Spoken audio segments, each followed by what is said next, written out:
So I'm Teresa Summe. This is Angela Garcia. You guys just heard all the great things about her when she got her champion award, asthma champion award. So I want to talk about, we are here to talk about asthma-friendly pharmacies and our collaborative approach. We are going to go over opportunities to support the expansion of this initiative, identify challenges and barriers, review our alignment of pharmacy-driven transitions of care, and our alignment with continuity of care and collaborations. So I will repeat the timeline just so, again, for those online. So Angela and I, as a group, as the directors and members, wanted to provide a work group. As you can see, there's other work groups on there. I'll talk about that in just a minute. So in 2018, with a physician champion, Dr. Silva, we would meet monthly, and we came up with the provider criteria. And while we were doing that, I was saying earlier, Angela in her spare time was developing the pharmacy criteria. She saw the gap. We talked about it, but we weren't there yet. And it really takes developing this criteria and getting everyone in the state together to put their input in, months and months to do it, to make it right. So, and between 2019 and 21, we had 4 provider groups. We were very excited. There's a lot of criteria they have to meet, as well as the schools, and the hospitals and the child care centers.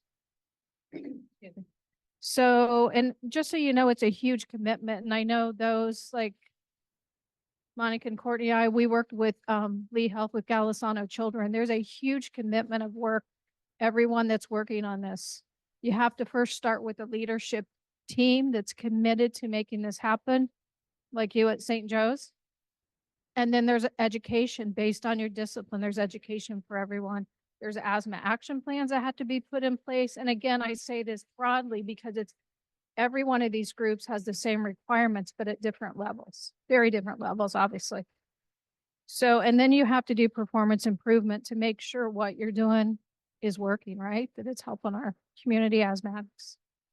Excuse me, I'm losing my voice. So then we had COVID and things slowed down quite a bit, but we were back between 22 and 23, very strong. We had 10 provider asthma friendly groups. And it was at that time that we got a call from Naples, and they said, would you please, because the criteria is a little more stringent for providers, and the education definitely is, and it's a commitment. So we are, the grant, we're funded through grants, and the grant that just went out is asking not just asthma friendly, but certain groups will be called Asthma Center of Excellence. So Angela and I were looking yesterday, and we were very excited because this was not through our recent efforts, but we had 4 more renewals in the past year for provider status and 2 new provider groups that met the criteria. So here is the model. And as you can see, it includes schools, child care centers. Again, I know I keep saying Lee Health, it's where I work. And I'm very excited because we get a lot of support. So we worked with all of our child care centers are asthma friendly. Again, the criteria they have to go through is stringent, and you have to maintain it. Every day you have to maintain them. So then we have our providers, and then you saw we have our hospitals who are asthma friendly. So for us, we felt very fortunate. We really were circling, and we had our patients from hospital to home. But what was our gap? What is always our gap? Medications, right? Affordability. How do you get them the meds? How do you get them the right meds? These providers are working hard to write the correct prescriptions. Patients cannot always afford them. They don't always have transportation to fill them. They don't sometimes fill them because they feel right? We're feeling good today, so we're not going to take our meds. So there's a whole lot to this. So anyway, it was at that time we took Angela, her pharmacy qualifications and criteria, and we worked through them, and the group, again, it's not our decision, but everyone approved it within our work group. And she has been working in the past year. She's had 3 pilot sites. So I really she will do most of the talking. But again, we want your input. We want your help to help us identify the gaps and what can we do as a group to fill them. So one of the things that was really important was identifying what type of environment for pharmacy, because there's several different environments for pharmacy. You've got chain or big box, you've got independents, you've got some that are independent within the health system. And so we wanted to ensure that what we wanted to be able to do, the measures that we wanted, being able to access data and work with the groups, we targeted independent community pharmacies. So they were individually owned, which meant the person who needed to make the decisions, the owner, was someone that we could engage with directly, and we didn't have to work with a board, we didn't have to work with a corporation or policies that weren't either forgiving or open. So that was something that was really a big deal. So for the first couple of years, we didn't have more than myself, Teresa, the pharmacy within Lee Health. And then we had our community pharmacists that were interested. And so we reached out to 10 to start, because we knew we'd get people that were interested, but who we would be able to get committed to move forward. We kind of scaled down. So we have 3. And I wanted to point out that Mandy Jackson here in the auditorium on site came on board less than a year ago, probably. And she has just been a powerhouse in terms of being able to identify other potential locations for independent pharmacies, connecting with her colleagues with interest, because of the fact that ambulatory care services are extensions of care that help to bridge between inpatient for chronic disease management. And so that was one thing that was a really great addition to our team to explore opportunities. So I did want to call her out. She is in the back, so she's fantastic. If you haven't met her, she's a phenomenal resource and a fantastic educator. So we went in terms of looking at what are the challenges and the barriers for that level of comprehensive care. When you think about your physicians prescribe, we want them being able to manage the treatment. And the reality is, from a pharmacy side, you want to do what the physician has identified as the best course of care. We run into some barriers with insurance companies that will limit or restrict what the physician or the team has identified in where they want to go. And sometimes pharmacies do a really good job of navigating that, and sometimes they don't. And I can say that because I'm a pharmacist and I get to say those things about my profession, that there are places where we do need improvement. But when we have champions out in the community, those are the pharmacies that we want to identify, so that we can have that whole wrapped care with the physicians. We have our institutions, we have our schools and daycare centers, we have the environment that goes through the family supports. But at all points of care with these patients, they're completely wrapped with someone who's fully aware of what the goal and the initiative is. And it's to reduce those risk factors that lead to harm, comorbidities, and unfortunately mortality with patients. So when we are able to connect and use our resources to identify some of the pulmonologists, immunologists, allergists, and primary care providers within a community, and there's driving interest for those providers to be asthma friendly or centers of excellence, when we get them in there in the geography of the hospitals, this is really how we're creating that community that is more likely to identify early when a patient's not where they need to be. And so when we're talking with the patients, the relationship that's able to be built with the patient from the independent community pharmacy side is really unique compared to other areas of the pharmacy interactions with patients. So when we're talking to the patients and we see late refills, they're not filling their prescriptions on time, that's a signal that there's an opportunity to educate. And that's one of the biggest things, is educating the patients to understand. And so really being astute to the difference between compliance and adherence. Compliance, there's no ownership by the patient.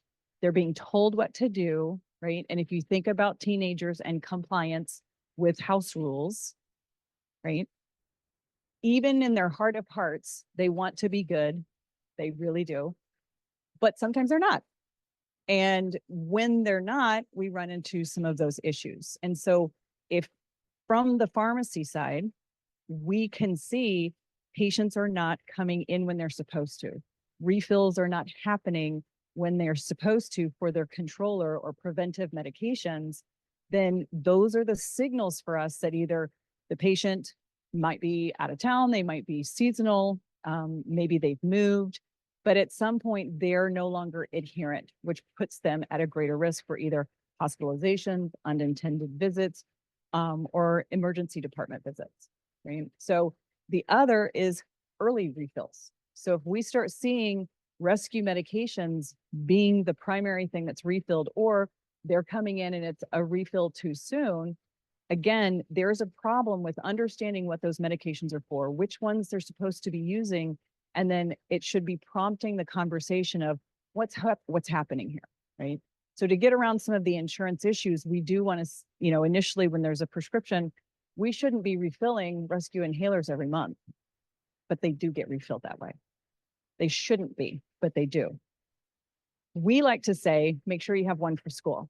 Make sure you have one for the coach. Make sure you want one for either pre or after care programs. If you have a split family, one at least in every environment so that medications are where they need to be and they're not lost in the shuffle. They're not in the bottom of somebody's bag. They're not left in a car to get overheated, because that's important. But outside of knowing where these devices are going to make sure they're where they need to be, these are things that we shouldn't be seeing refilled so often. And so there's a lot of different markers. We see patients come in, they start to talk about their allergy symptoms. They've got colds or viruses. And so we're wanting then to think about, okay, if you have a cold, if you're not addressing some of your other comorbidities, is this something that could trigger an exacerbation for your patient? So there's a lot of opportunities, again, for us to start to recognize there's potentially a loss of control. Have they reinitiated care with their provider?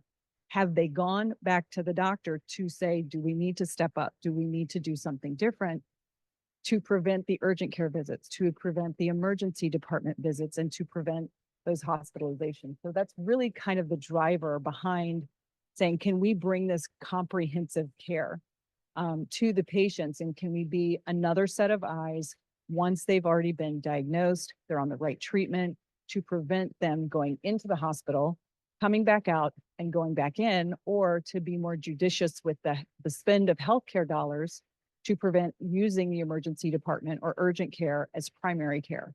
So those are really those kind of opportunities. The hard part with the pharmacy is billing for services, and to be able to give some of those more comprehensive services to reimburse someone taking the time to do that, whether it's billing incident to the physician or independently billing for the counseling, for reteaching technique, reteaching how to use their peak flow meters, or connecting spacers to meter dose inhalers if they're changing from one type of inhaler device to another.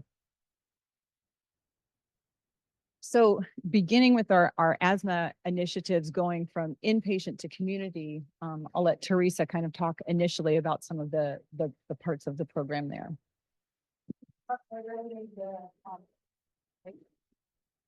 We really need to leverage our existing partners. It's so important that we're looking at our transitions of care from hospital to home. Remember, we were talking even into our schools and our daycares.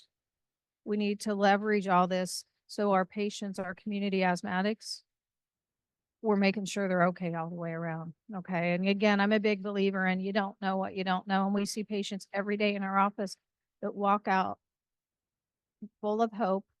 They suddenly know stuff. They had no idea the seriousness of not taking their medications, or they had no idea that there's resources to help them.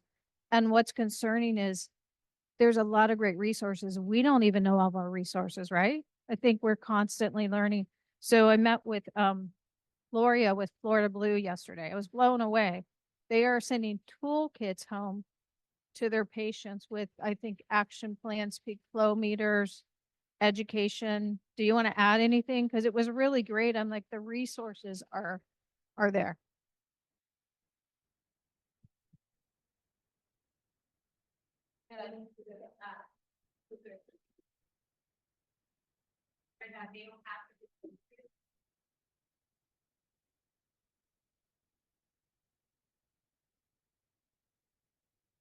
She's gonna have you to repeat that. Sorry, it was hard to Yeah. hear. The main idea was to have a toolkit available where social worker nurse will call and explain. Ideally, we will love to do it virtually or have the members come. We have Florida Blue centers that provide education, but a lot of people do not know that we do that for our members. And also there's a lot of other resources that we offer for the community in general. So you don't have to be, to have Florida Blue insurance to be able to participate in some of these activities and events that we do. For the toolkit, yes.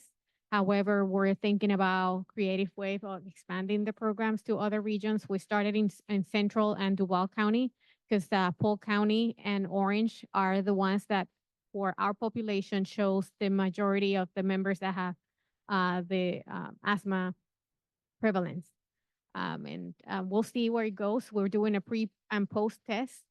We're also monitoring what are the social determinants of health that are preventing them from getting the needs. The majority is using the ER for care instead of going to the PCP, and the other one is not filling their prescriptions. So we are trying to understand, is it money, is it financial, if it's transportation, what's going on with these members that they cannot fill their prescriptions.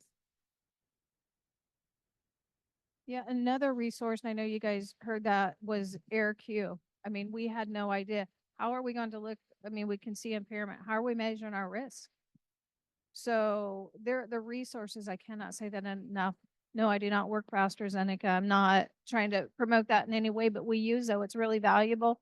Precision that they talked about. The resources are there for our patients and for all of us as clinicians. It's really important.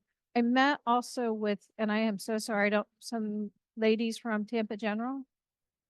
Are you guys here? Okay. I get really excited. I'm very passionate. This is where my passion is. And they were talking about they're wanting to figure out how can they start an asthma program within Tampa General. And so it was really exciting because I'm learning from them and they're learning from me. And that's how we need to come together. I really cannot encourage you all enough to please get on some of these work groups. We need your input and we really take your input. Okay. We're all doing great things separately throughout the state. So let's come together through the Florida Asthma Coalition. So anyway, we need a plan of care, right? And that plan of care means for all of us coming together. So how do we align all of this with our pharmacies? Because as we talked, again, where is the gap? The medication. So Angela, so tell us an example of what a pharmacist might find during their patient encounter that could tell them the patient's level of control if the patient's getting in trouble. One of the primary things is somebody bringing in their inhaler and then wanting to show it to us and ask for a refill, right? When you label medications, it goes on the box. You open the box, you open the bag, now you have your inhaler, right? There's not directions on those. And surprisingly, not really, but surprisingly, people that take a medication over and over and over, they'll read the label to try to remember how to take the medications. But then what do we see most people do with their medications? Or what is something that we encourage actually patients to do with their medications? We put them in little medication boxes, right? Now the pills no longer have their directions on them. So was this one supposed to be a few hours before any other medications? Was it with or without food? So there's always kind of a plus and a minus when we're trying to find the way to increase adherence with the fewest number of disruptions throughout the day. But then we have to have that component of health literacy. Do you remember your directions? Do you remember what you're supposed to do? When someone shows up with an inhaler, the cap is missing off the mouthpiece. The label, even for the actual drug itself, is kind of rubbed off. You know that doesn't happen in 30 days. If it's a maintenance medication, That kind of wear and tear does not happen in 30 days. That lets us know immediately they are not adherent to medications that are maintenance or control or prevention, right? So that's a big clue. When they come in, if they're out of breath, right? If they are coughing while they're trying to talk to us, those are additional signals for us. One of the bigger things is smoke. I can tell if you're a smoker and you walk up and you want to talk to me, first of all, right? So we see that. One of the biggest things that was a frustration for me, and I was very thankful to see that CVS was the first group of pharmacies to take them out, is you sold cigarettes in a pharmacy. Like, what kind of sense does that make, right? And the alcohol is always on the aisle that goes right down to the pharmacy. I don't know about that. I think I would maybe place it in a different location, but there are things that inconvenience send the wrong message.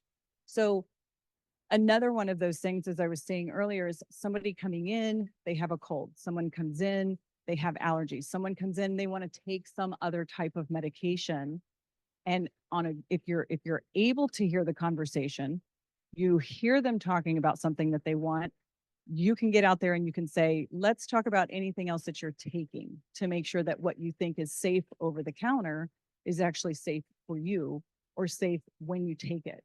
So having that conversation, when a patient has a good enough relationship with their pharmacist, they will say, I can't afford this anymore.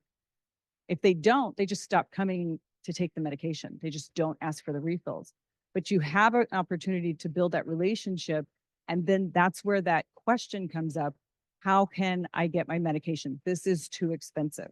And whether you have the time or not to sit down and find out which of the medications on the plan has the lowest copay, the insurance doesn't have to tell the patient. The insurance can change every month what their formulary is, what's the first or the lowest tier of copay. Sometimes it's free, sometimes it's not. Sometimes it's considered that it moves from one to the next. And so then you get an error back when you try to refill the medication for a patient, and the insurance company wants you to now change the medication because this is now their preferred medication or brand. And so that is a huge frustration because the patient has already learned how to use the device for the inhaler that they've been given. And sometimes it'll change. It'll go from a metered dose to a dry powder, whether it's a discus or other. It's a very different technique. And I think one of the biggest things is, and this doesn't happen very often, it should, and that's why with these asthma-friendly pharmacies, we know we have an opportunity to introduce that for any medication that's an inhaled medication is, can you demonstrate how you use this device? And the number of people that don't know how to use their devices is concerning. That's the nicest way to say it. It's concerning. Can I add something on there? So everyone knows, how many times are we supposed to show anyone something to learn to what? Oh, I'm just mumbling an Oh, answer. I was gonna ask. So how many times do you guys know, or should you show someone something for them to repeat it back also, not just show them, but actually visually see it and they repeat back for them to actually learn? 7 times, they say. And that's probably if it's perfect. I know our patients, you tell them over and over, they have a lot going on. We have a very fast paced world, but I want to put that out there because it's so important. Can you guys answer? And I know a lot of you know the answers, even if you're not saying it. What do the guidelines say about teaching how to use your medication as far as your inhaler specifically?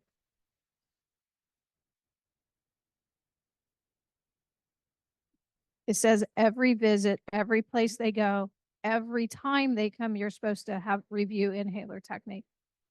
And it's because, again, these are research-based, they're guidelines. So it's really important. So that's why when we talk about these gaps, it really takes all of us repeating hospital to home to schools, wherever the patient is.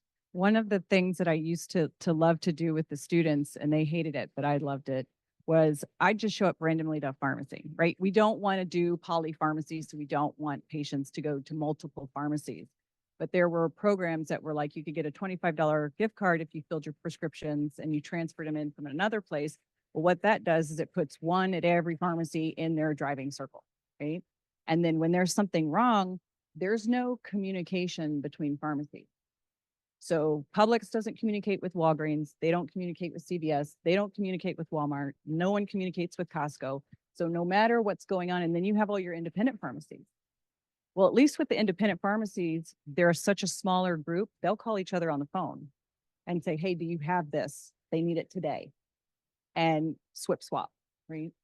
So those are components that we definitely want, for to bring awareness to, and to identify those different opportunities, so that we can actually move forward in what it is that we want to do. And we know our asthma friendly providers, we know our asthma friendly hospitals, they already have a committed system. They have committed providers. So they understand, the whole goal and what it is that we're trying to accomplish. So there's a question, not exactly what we're talking about, but it's important. Again, you guys are very quiet. Oh, it's from earlier. What they said, it was a question online and it was answered online. So you guys did not get the information. So it's okay. I was going to go ahead and have one of our providers, I see 3 right in front of me, to answer this question. Again, it was answered online, but you guys did not see the question. How do you prescribe SABA ICS if using as a controller and a rescue medication for insurance purposes?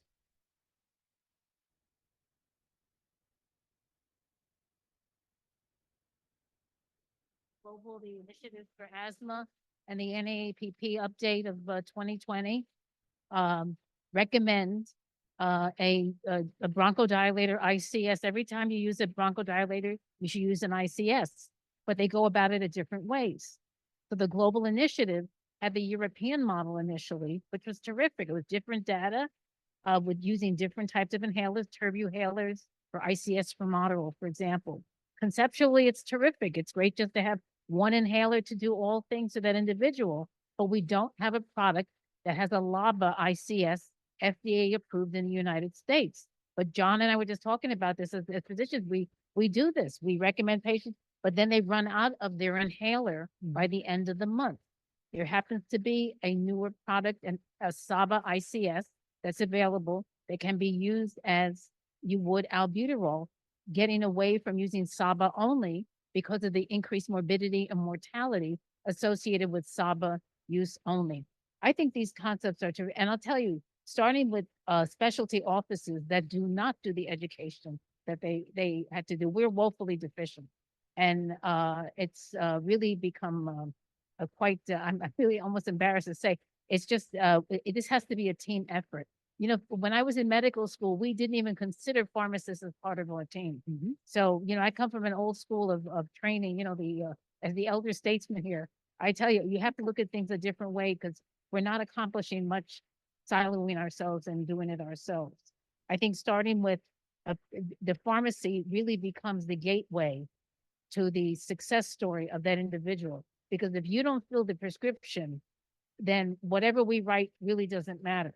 But the other thing is, Angela, you and your colleagues can certainly alert us to the fact that if this particular pharmacy benefit manager is not allowing that individual access to that which we think that patient should get, we need to have that partnership, because it only adds to the confusion of the patient. They say, well, they don't know what I'm supposed to get. I'm not getting what I'm supposed to get, so therefore I take nothing. Right. Following up with the different gadgets and gizmos that we use, whether it's a DPI versus a turbuhaler versus a soft mist inhaler, all these different things makes the difference. Patients get confused. And I can tell you, if you blindfold several, physician colleagues of mine, they wouldn't know how to actuate X, Y, and Z. That no, Wixela does not do, it doesn't look like the exact device as Advil. So they're not necessarily interchangeable, but all of these details will definitely, once at least we get it on the surface and start talking about it, right? But actually effectuating the change is going to be critical. And I think also too, involving urgent care and emergency rooms who see patients with acute exacerbations, and what are these patients being sent home with? The guidelines now support sending home patients with an ICS. Right. But how many times, I'll put money on it, how many times you see patients that get a prescription, there's no ICS. They're not getting ICS. They're getting oral steroids, albuterol, go see your doctor. Well, I think that the problem started with your doctor because you're not getting what you're supposed to get. And that's why you're winding up in urgent care. And if you are, you're not taking it because it's not the follow through. So there's a lot of gaps. I think this is an incredible initiative. I think I look forward to working with you all about that, John. I think that there is an incredible, and where's Joy? Lucas. Okay, yeah, he's been a fantastic resource as well here in Lakeland. But I think that there is so much, that we can talk about asthma friendly and hospitals designated. But what are these hospitals actually doing to mind the store?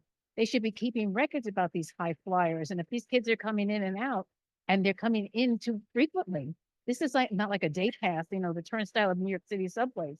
They said, they should be marked red flag that every time they come in to triage, that what's going on here, and then following through and then putting a stopgap already. We will continue to have the prevalence, the morbidity and the mortality otherwise. And it costs the system, it costs everybody. And in the end, it's like we've made so much progress, but we really haven't. And that's why I think this is absolutely really phenomenal initiative. I congratulate the both of you. Yeah, thank you. But it really was the group. I wanted to sort of second that, but also, I mean, back when, some of this was starting to flesh out, Angela would spend time, she would bring the USF pharmacy students to our, she's laughing because pharmacy students to our office, right? And I think originally when the program started, it was this idea of, how can we help teach the pharmacy students about, the way our minds work and why we're prescribing medicines the way that we are and how we're thinking about things. But I'll tell you that we, our nurse practitioners, us as physicians, learned just as much, if not more, from having Angela and the students in the office and, around the challenges that we have after we prescribe medications.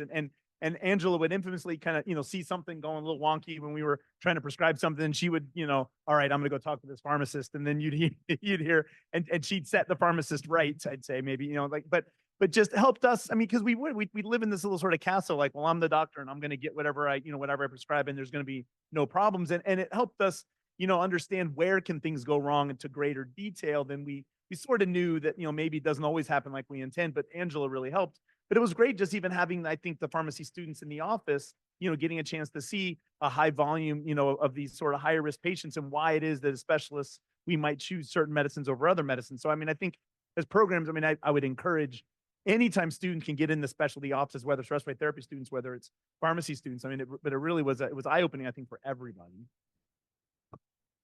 It was definitely fun. There were and I shared with Teresa Heard yesterday. stories last night about it. I shared with Teresa yesterday that the students were like, I didn't think you yelled at anybody else. And I was like, oh no, I'm an equal opportunity. I'll jump on you if you're not doing the right thing. Like I'll be right there. So yeah. So it gave, really an opportunity for us to say, okay, so these are some of those issues and they exist and they haven't changed and there's a lot of pushback, but this is really where tapping into our FAC members to say, here's an area, here's an opportunity, here's a really great independent pharmacy. We think that they would be a great hub because we want to connect the pharmacy to the providers. This is not about doing anything kind of off the cusp without an engagement. It's to really kind of close that gap and make sure that anything that is the intention of the care is really continued in that full circle. And so that's where, we really were excited to kind of get this moving. And there's been a lot of bumps along the way and there's been a lot of delays, but one of the things, and we see this across the board with billing and reimbursement, it's really been a difficult process to say, how can we ensure that there's services that are there that continue? Because the worst thing you can do, and from a public health and population health initiative, is to start a service and then it doesn't stay. And you start something else and it doesn't stay because they lose, our patients lose faith in us to be able to meet their needs. But it also creates a huge frustration because they have to start the entire process over, all the paperwork, all the intake forms, all of those pieces. And so the more communication there is, the better we can sustain an intervention and a program, then truly the better we're able to have the care for the patients that reduces morbidity and mortality. And that's really the goal.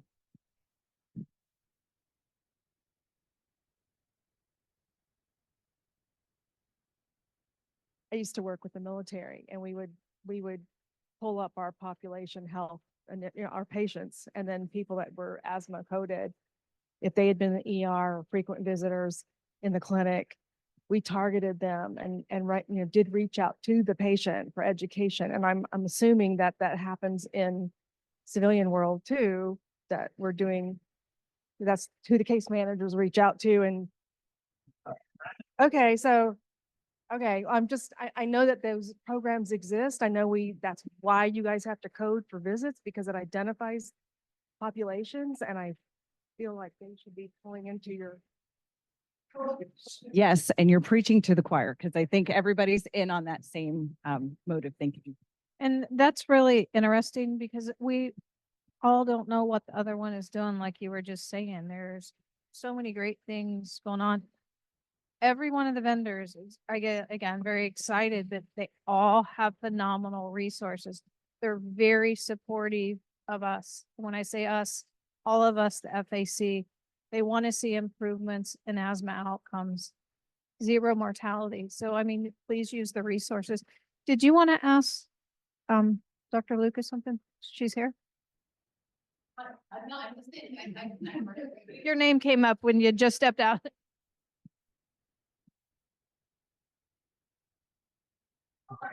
Yes. See, Welcome this is what aboard. happens when you step out, Dr. Luca.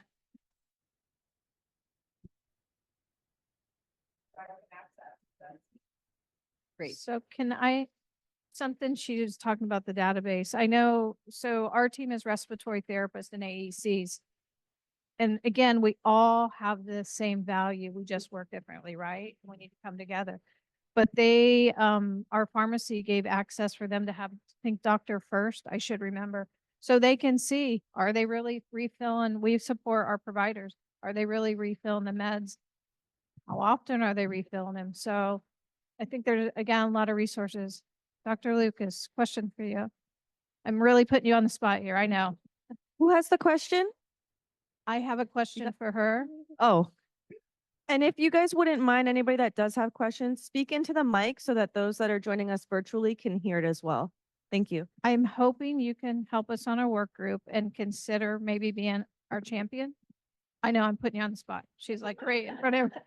Well, I think the answer would Oh, be she yes. said yes, we're good. Yes, yes, I'd be happy to help. And Thank you. I need lots of help. So, you know, we will collaborate. And I honestly think that the way we move forward is together. And just like the pharmacies are sharing information as physicians, we also need to be collaborative and talk about our cases and how we're getting medications approved. I did have a question for you all, but I don't know if I should save it until the end or. Go Are ahead. you putting us on the spot also, or? It's the game of hot seat. Welcome. Yes, yes. Thank you again, everyone. Clap. We have our new physician champion for the work.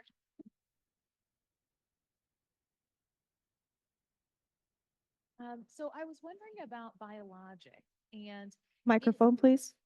so yes, I was wondering about biologics and if you all assist primary care practices with approval, or is that something that you really only see coming from the allergists and the pulmonologists? What is the prescription pattern like in So this area? some pharmacies are designated as specialty care. So they will fill certain prescriptions. So if a patient brings that prescription in, they may not walk out the door with that product because it's considered specialty. And so then that pharmacy will, you know, electronically, they'll send it over to the specialty pharmacy who fills it, and they'll either deliver it to the patient or it comes back to the pharmacy so the patient comes back. That's the worst case scenario because the patient has now had to come twice, right?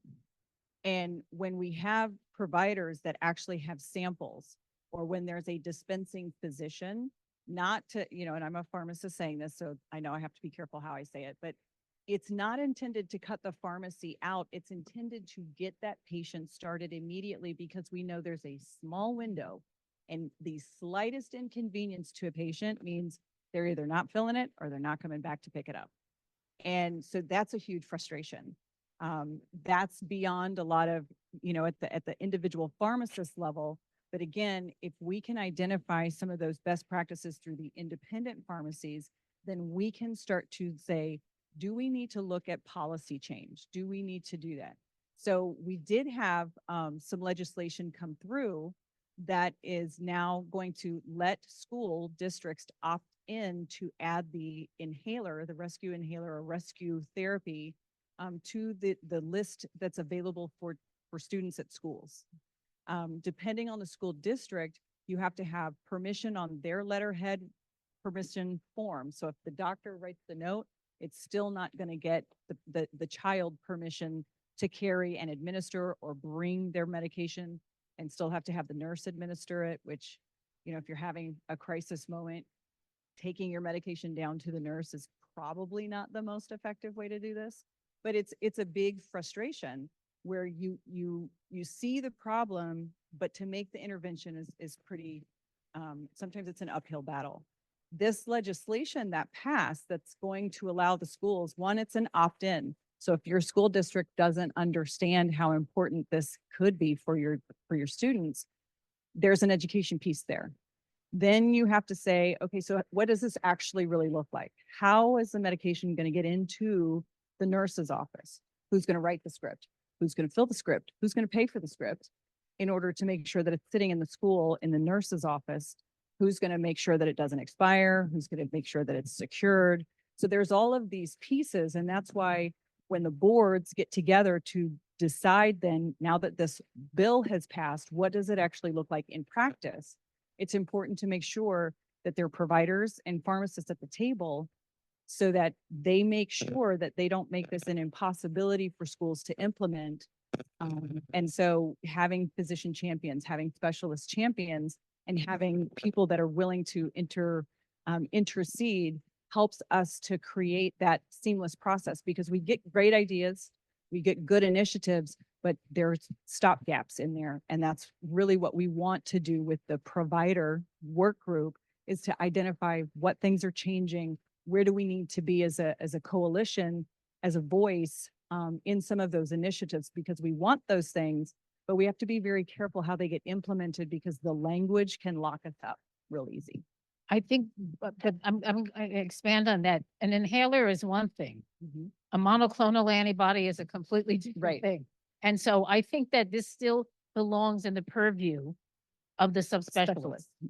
So this is something, and I feel very strongly about it for a number of reasons, because I think you have to have the right diagnosis. This child has to be evaluated. And you can't initiate that from the No, all that wheezes is not asthma. And the younger that patient with asthma, the so-called patient with asthma presents, there's a differential in terms of anatomic problems that really have to be looked into, which I talk to my adult pulmonologists and allergists all the time, because lesions are missed. And so these masqueraders of asthma create these, these nuances in treatment, and that which has been wheezing and steroids have been thrown at for months and months, even years. Some patients are not being examined properly. Flow volume loops are not being looked at. You have this attenuation of expiratory and inspiratory flow volume loops, and you do an X-ray or maybe a CT scan, and you see a right-sided aortic arch. You see these vascular anomalies presenting even in adulthood. And I've had patients with situs inversus that they had not even a clue. They have asthma, not even a clue, because the X-rays were marked incorrectly. And now they're going to be up, they're going up the chain in terms of their step therapy. And so there's a lot to be said with what we're doing at a given level. And I think as things begin to escalate, the use of the targeted biologics, and now that we have 4 for kids 6 and above, really still have to be within the purview of the specialists, because there's a lot of pre-work that has to be done to determine if they need it, why they need it, and which one they need, because they all are different. So the albuterol inhale, I voted for this option. I think that opting in, and parents, if they want to opt in, fine. If they want to opt out, fine. I think that the school-based asthma therapy, you talked about your open airways program. We were trying last year to kick off a school-based asthma therapy program with the Florida Asthma Coalition. And I certainly hope that this year, I was talking to John and Joy, I think that we need to kind of look at that as a project for this coming year, to find ways that we can spend the money that exists, partnering with pharma who's very interested in supporting these endeavors. So we can kind of identify these stopgaps and do something about it collectively. Because physicians are not, we're not really hitting the targets the way we're supposed to be doing it. And something too about the billing, each of the different medications, so whichever brand is prescribed, they have the resources to work with your clinics for billing. So it's really having the relationship with your MSLs and your reps to make sure that that information gets back so that they can kind of initiate that and make sure that that happens. So there was a question online, when we were joking around, it was lost, there was confusion. And so what we were doing is we were asking Dr. Lucas if she would be our physician champion for the pharmacy work group, and she agreed. So that's what you heard. We were very excited and we're clapping because it's our physician. Like I said, we have not had a physician to help us move this along. So thank you. There is a question online. It says, I find times when patients receive samples from their PCP, they will not end up visiting the pharmacy because they can get samples on a continual basis. So has anyone run into that with any patients that they've provided care for?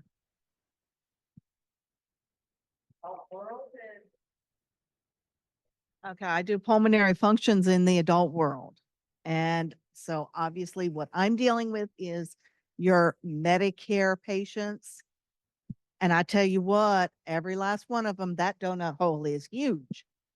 So anytime they're finding a provider who's got samples, no, you're not going to see them at the pharmacy. So samples are great, but now we have another gap. So that's what we're saying. We have to figure out how do we educate. But the number of samples that are in my sample closet are a 1/100th of what there was when I started 10 years ago, or I started much longer than that, but like, compared to when we had, we had a closet full of samples. And it was not, our Medicaid patients get things covered, right? It was for the insurance families and kids that were there where they were like either huge copays or we were having issues. And so, and it's great to give them, and I think the samples on the biologic side is great to get that started and get them going. But we just, you don't get samples of inhalers at all. Not anymore. So it's frustrating and navigating those pharmacy, as a specialist, this is what we do every day. I still have a person in my office, her whole entire job is to work on prior authorizations, navigate, on what formularies, how things have changed, call families and deal with that. But the primary care providers don't have that person. And I'm dealing with one, today we're talking one specific disease process. The primary care providers don't have a person who's tasked with only dealing with those things. So the opportunities that fall through the gaps are huge. And so, trying to identify, and the point is, we want to identify pharmacists, you do this with an auto mechanic, you do this with, a win, like, oh, this guy's the best guy. The same thing with you go to this pharmacy, you're going to get great care and you know that you're going to get that feedback, back. And we recognize excellence, but also we recognize those tools that help close those gaps, right? So someone commented to, Question in the back. I'm sorry. That's okay. I just kind of wanted to move back to the school side where you have the new legislation for the short-acting bronchodilators. Do you perceive that you guys will be sitting on the table to write those guidelines for implementation in schools? I'm going to make my way to the Florida Board of Pharmacy meeting. They know me. So when I show up, they're like, oh, no, it's her again. But one of the things that, is important is going to your board meetings. They're open. You can either, dial in or be present. So one of the things that the Florida Board of Pharmacy does is every other month, they move to a different area of the state. So if you're in that area, you have an opportunity to be there physically and be present. You can see the agenda that's coming up. You can actually petition the board, your board, for clarification on anything that's a bill or a rule or a law for your state of practice, and then leaving the information there that you would be interested in sitting on a committee that works on the language and the implementation of the bills. And so, that's why I go to the board meetings. I go there to make sure that, you know, there is different representation in thought because you get to comment. You can fill out a little card that says you'd like to make a comment, and the board actually sits and answers your comment, or you can submit it up front and they have a little bit more time to invest in how they prepare an answer for you, or for the discussion for the benefit of whoever's in the attendance. So those are things that we watch. So we flag certain legislation that we know is a kind of a big component for us. Not everybody's going to be interested in it because they're not, you know, focused on asthma. But that is something, you know, that is important to have the conversation that says, hey, this is coming around. Do you want to get petition letters, or do you? So when Florida Asthma Coalition reaches out to say, you know, this would be a great opportunity, sign the petition or reach out to your legislator or whatever it is, that we are able to have a voice in advocacy, because that's where change happens, especially because we are the eyes and ears of what's going on with asthma in all of our different communities, respectively. So there was a more of a comment, and I want to be careful how I read this because I want to make sure we're not pointing fingers ever, because I think we all don't understand like the different regulations that we all work within. But it's talking, and I do get the frustrations. It says a health system has made it too difficult for physicians to have and pass out samples of any kind, and it's a disservice to patients. Totally understand that. But I think there's more to it than just the health system. Do you guys want to, or Dr. Lucas, do you want to, one of the providers want to speak to that? Like it's my understanding there's a lot of requirements now to pass out samples. The samples is, John alluded to, the availability has dramatically dropped. We will get samples of biologics, but even our group has been told that because there may be a gap between the time patients actually start on drug officially, we may run out of these samples. So starting them in this start-stop is not good either. So this is not the same way it was. I think that if you document, obviously you document carefully that you've given patients samples. I've been doing that for years, but we just don't have that availability. We're not the pharmacy that we once thought we were. Absolutely. And hi, this is Dr. Lucas. I'm not sure if you can hear me. Do we have 10 minutes? Let me just ask, she's holding a sign. I don't have my glasses on, so I can't. 15. I thought you said 15 minutes ago we had 3. It must have been 30. And I'm like, we're way over. So, okay. Go ahead.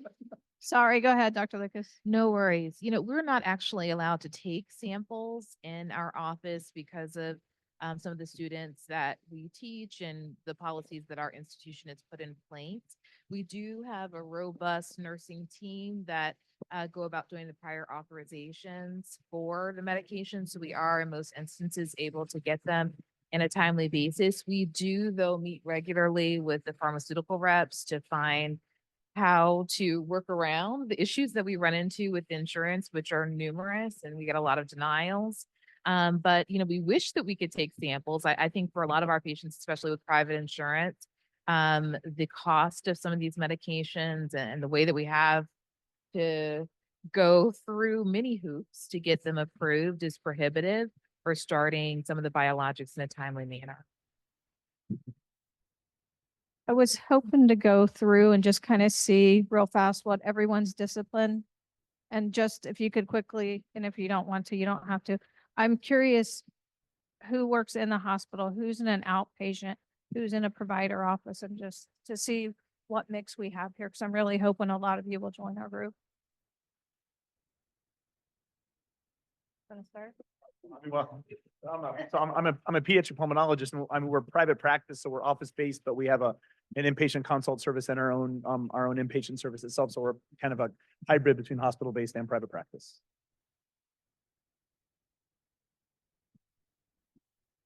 We're just trying to get Do you a wanna, build like, the audience. identify like maybe just groups, because I don't know that we have time to pass around. But we have, so specialists, right? So when you guys think about specialists that would be involved in asthma care, right?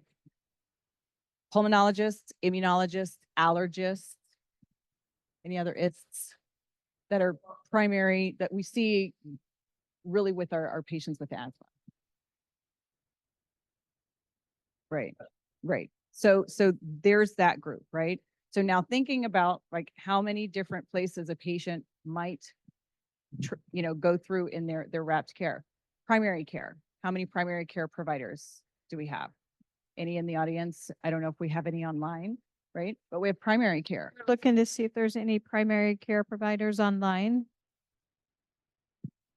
You can respond And in the so chat. in that primary care team, we have physician's assistants, nurse practitioners, APRNs, and then we have medical assistants and other nursing.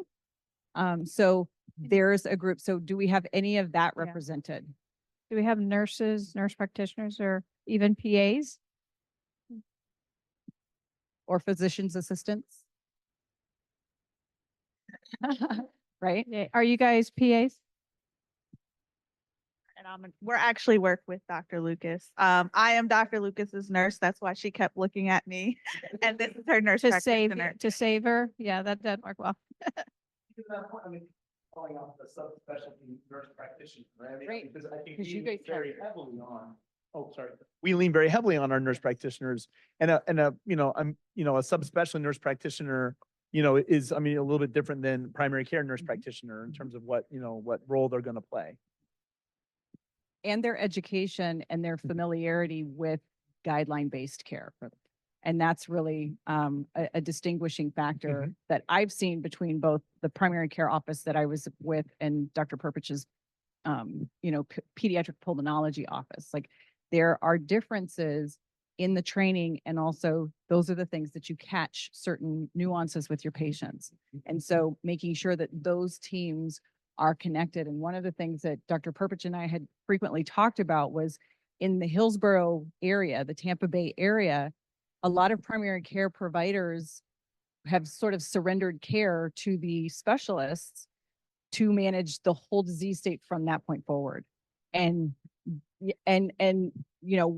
what we don't want is for that to happen. We want primary care to own the patient and management, and making sure that all of those necessary specialty components are part of that full round of treatment. Because then the patient and the communication of what the patient is receiving, who's managing that, plus the other, issues, those are potential gaps, that again, we see. So just a couple more is who's respiratory?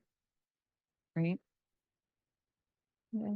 So, Yeah, that's so great. what are some of the challenges that you guys as respiratory therapists are noticing or hearing from your patients? Whether it's regards to getting their medications or navigating their healthcare team. Is there anything that you guys have? Talked about already. I specifically work as a pulmonary disease navigator, so I actually do a lot of this education, trying to connect pharmacy, physician, and I think that's kind of the biggest problem we have is I don't know what my sources are to help our community.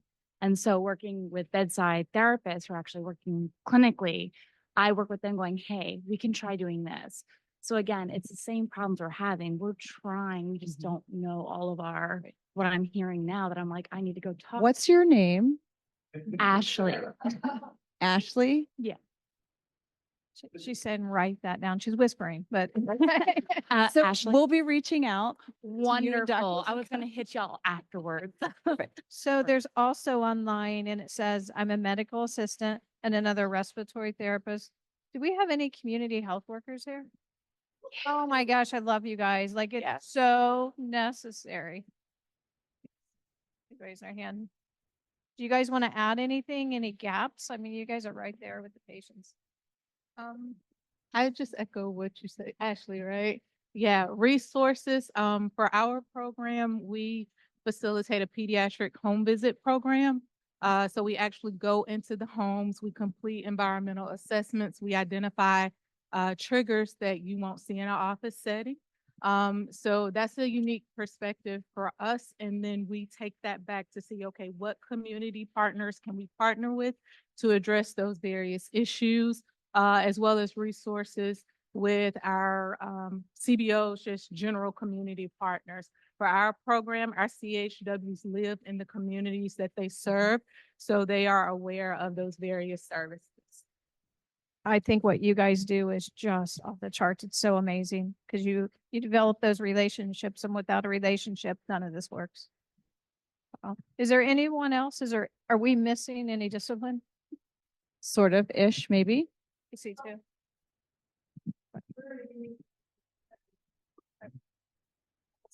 I work for an insurance company. I'm a health educator, but I'm also a nurse. But we do education for employer groups throughout the state of Florida, well, and other states, but mostly. So what's interesting is we have some general education, but sometimes people will come up after class and we can identify, and we try to push, get your primary care physician, go in for your annual visits and all that. That is wonderful. We have another lady up above. Yeah, I'm an epidemiologist, so I'm in the field of public health. I specifically, my kind of niche is disaster epidemiology. So when we look at asthma, we think about things like wildfire, air quality, even someone mentioned mold after hurricanes, or just that bigger, the long-term ripple effects of disasters, like access to healthcare, of course. What What's was your your name? First name is Blake, last name is Scott. Because from the environmental group and the provider group, I think there's a great opportunity for us to kind of do that. I know we're going to wrap up, but one thing we want to leave you guys with is so that the goals that we've kind of flushed out with the team yesterday was, one, we want to make sure that Florida Asthma Coalition isn't just earmarked for peds, because we have a lot of resources and a lot of opportunity to really kind of make sure that our adults are getting the same level of attention and care that our peds are. We did want to kind of sort of map out resources. So we want to make sure that there is some communication about what the resources are, whether it's like the resources that are available with some of our sponsors outside, talking about triggers, the education, the resource tools, toolkits that are being used, things that are available. Because if you're a provider or if you're providing care, and you aren't even aware of what's in your community to support, whether it's your community health workers or other entities and resources, we want to make sure that that exchange happens. And then we want to start doing some education on what these resources are, so that there's an understanding of what they are, what they're not, how to tap in and access those, the exchange of getting that information to you, or the handouts or the worksheets or the screening tools, so that they're in the hands of where they need to be. So I just need to add, I'm sorry to interrupt, but real quick, someone got in here and said they're a public health educator, and then Dr. Blake Scott, because we were asking, is there providers on there? So Yeah. great. but I think we're going to go ahead and wrap that up. That way you guys can take a break really quick, and then we'll move on. But thank you guys very much for engaging in the discussion and for the sharing of the similarities of the challenges, and really kind of where everybody's heart is in moving forward. When you join a work group, it's provider is what it's listed as, and we're getting ready. It's really pharmacy. So make sure that's your selection. Okay. Thank you.